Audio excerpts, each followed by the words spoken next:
ikukwento sa inyo ni Oka at Katie. Siya na lang panoorin mo.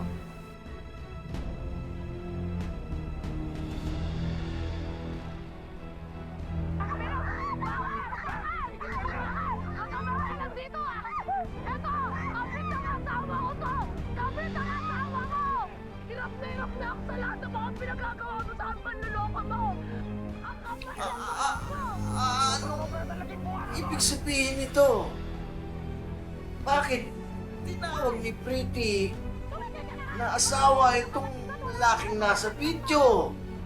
Ano pa ba ang ibig sabihin niyan, Tay? Ang lalaking nasa video, yun ang tunay na asawa ni Pretty. At hindi si Oka. Ay, Tay. Ano ho, kasi hindi naman ho kami kasal ng lalaki na yan. Kayo ni Oka! Kasal ba kayo? Tay, Tay, ang totoo po niyan, hindi naman po kami mag-asawa eh. Kita? Mabuti na lang nabisto ko kayo. Ha? Bakit niyo nagawang lokohin si tatay, ha? Siguro dahil sa mana na gusto niyo makuha. Ate, Tama ba? Buti na lang nabisto ko kayo sa panloloko niyo kay tatay. hindi totoo yung sinasabi mo, ate. Hindi niyo naman naiintindihan eh. Di ako makapaniwala. Oka, sa lahat ng anak ko, ikaw pa ang manloloko sa akin ng ganito. Tay, patawarin mo ako.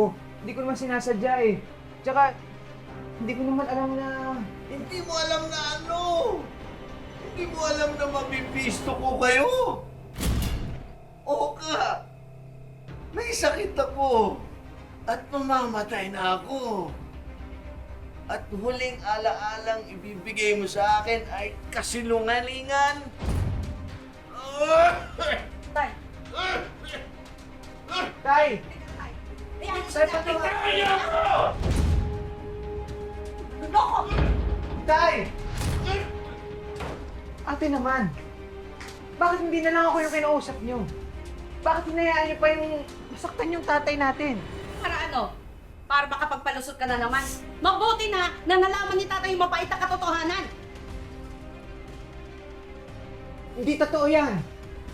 Malinaw na malinaw, Oka. Kaya ka nagkunwaring may asawa para mas malaki ang mamanahin mo. Hoy, teka lang ha.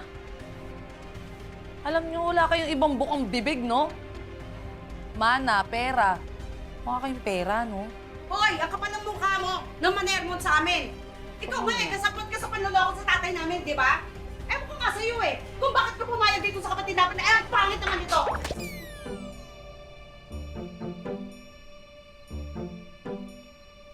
Hoy, ikaw matanda ka. Sarap mong putulan ng dila, ha?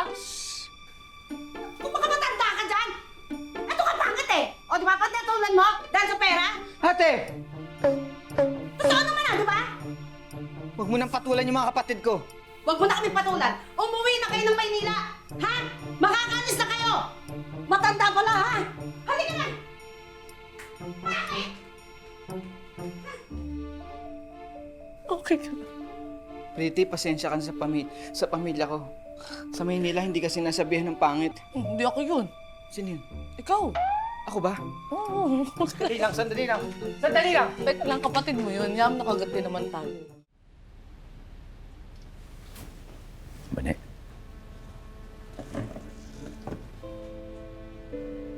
Gusto pa kiramdam ka. Kumusta ka? Ito. Medyo nanghihina pa rin. Makarot yung sugat, pero... ayos lang. Malayo naman sa bituka. Baka kailangan ba talaga ng paghinga? Nakatulog na rin ako. Elias, alam kong para na akong silang plaka sa kakasabi sa'yo ng salamat, ha? Pero salamat. Lagi ka talagang nandyan para sa akin. Bane.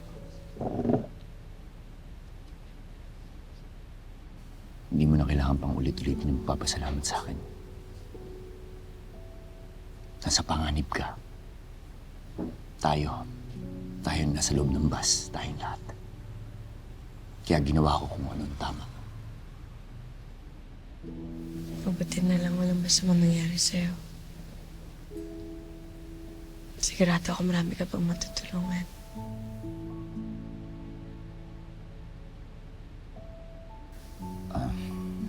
Sige na, pahinga ko na. Dito lang ako papantayan kita.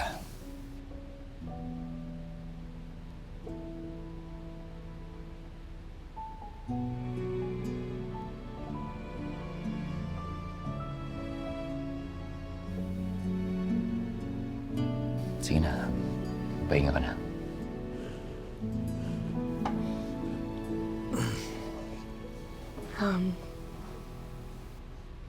Elias, si Jamboy nga pala.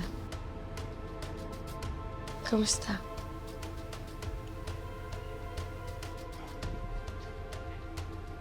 Yan nga rin naalala ko ba niya? Hindi dapat makulong si Jamboy. Dahil naipit lang siya sa sitwasyon.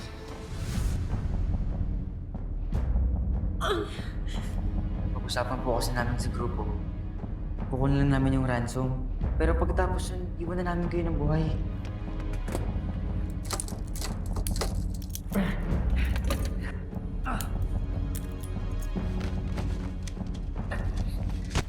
Hoy! Jamboy!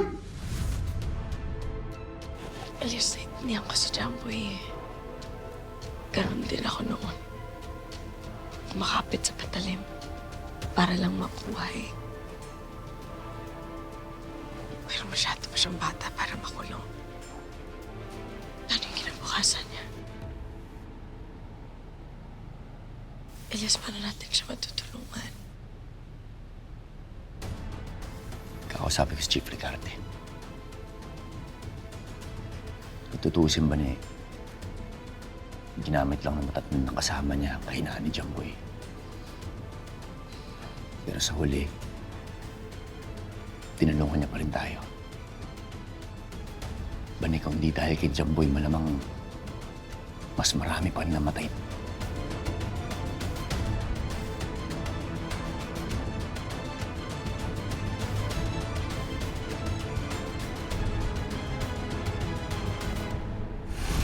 Kung kaya ko lang ibalik ang panahon, anak, hindi ko gagawin yung ginawa ko.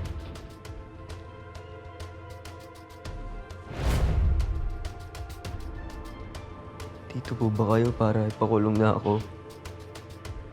Baka po pwedeng makangipa ng onting oras kasama ang anak ko. Ang ganda naman. Hayaan niyo naman kami magpaliwanag ni Oka sa inyo. Ano? Wala na paliwanag dahil wala kayong mahuhutot sa amin. Teka nga lang, ha? Ba't ba ang tingin niyo sa lahat mukhang pera? Huwag ka naman talaga kay pera, di ba? Baka kayo yun. Ha? Kayong dalawa ng magkapatid.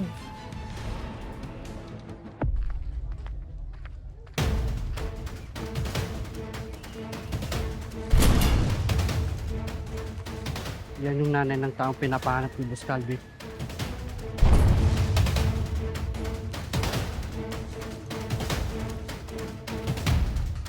Ano? Gawin na natin. Ang utos sa atin, hindi na dapat abutan ng sikat ng hangin.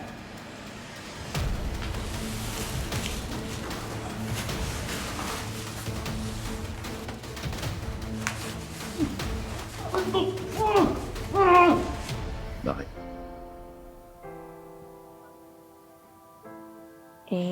Inisip ko lang kung meron bang kapintasan ng isang Elias Guerrero. Wala kang ibang pinakita kundi kabutihan sa pinanong nakilala kita. Kaya kung puro mabuti lang nakikita mo sa akin, man. Isa lang ibig sabihin nun. Marami ka pang hindi nilaman tungkol sa akin. May sikreto ka ba?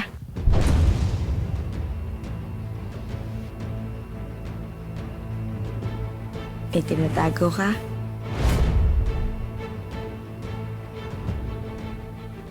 Tatanap ko naman yan. Ano ka mo? Ano? Yung sinabi mo kanina.